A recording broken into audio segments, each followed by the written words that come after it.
Sir হার্ডশিপটা কোথায়?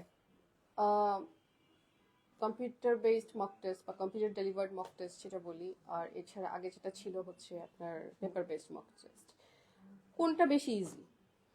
কোনটা বেশি ইজি এটা তো প্র্যাকটিসের উপরে নির্ভর করে।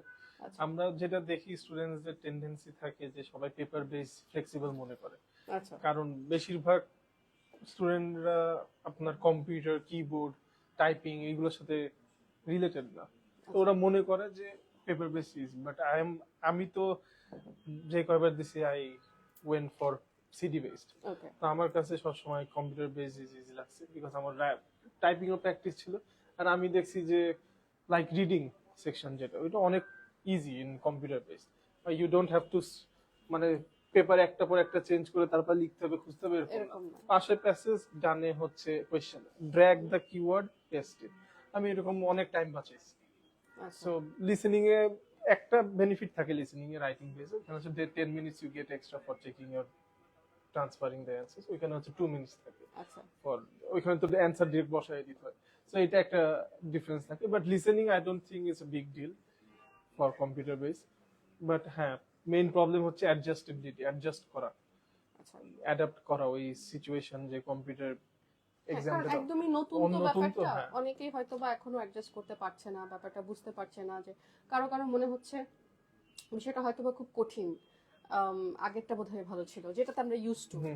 আমার মনে হয় নতুন যেহেতু এসছে, এবার প্র্যাকটিস করতে করতে করতে করতে হয়তো বা তাদের কাছে মনে হবে যে না, সিডি বেসডই বেটার। রাইট রাইট, এটাই তো আমরা তো ছোটবেলা থেকে খাতা কলমেই শিখছি। অভ্যস্ত। কম্পিউটারে আমরা কতজন এক্সাম দিচ্ছি, রাইট জাস্ট কোভিড এর আসছে তখন আমরা একটু কম্পিউটারের সাথে রিলেটেড হয়েছি। ঠিক তাও এখানে অনেক স্ট্রাগল করছি যারা আমরা কম্পিউটারের সাথে রিলেটেবল ছিলাম না।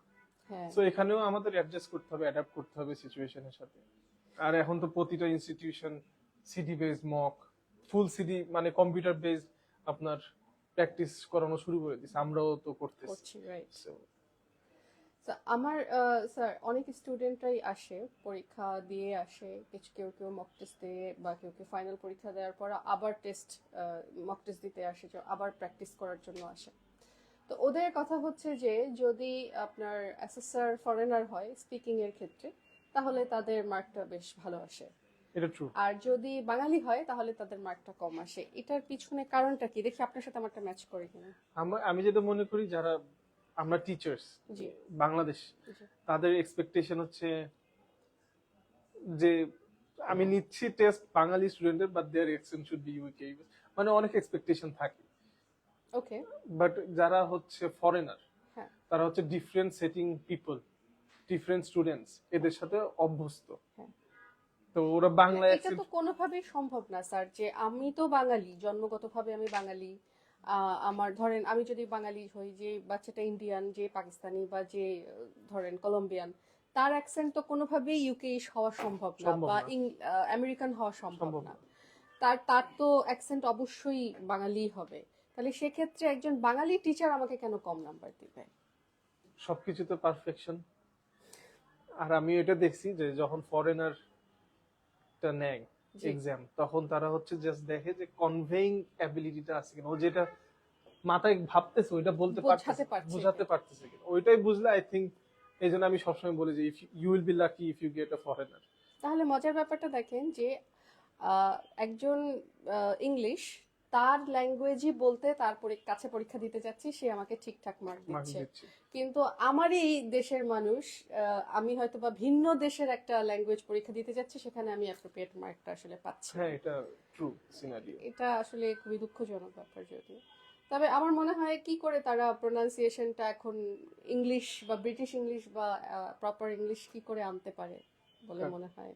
যারা হচ্ছে যারা আমরা Bengali student. Accent practice, accent practice of course. Accent practice, you have to speak, then you have to listen to English speaking podcast. হুবহু কি ইউকে এর মতো হওয়া সম্ভব? না না, এটা কখনো সম্ভব। আর যদি ইফ ইউ অলসো প্রিটেন্ড, কিছু কিছু ওয়ার্ড তো বের হয়ে আসবে যেটা you will show your original accent, সেটা কখনো পসিবল না। ন্যাচারাল। এটা ন্যাচারাল। সো শুনছিলাম লাবিব স্যারের সাথে আর কথা বলছিলাম অ্যাবাউট মক টেস্ট। যারা যারা ফাইনাল এক্সাম দেওয়ার আগে মক টেস্ট দিতে চান, ঢাকা আইএলটিএস সেন্টার আপনাদের জন্য মক টেস্টের ব্যবস্থা করেছে।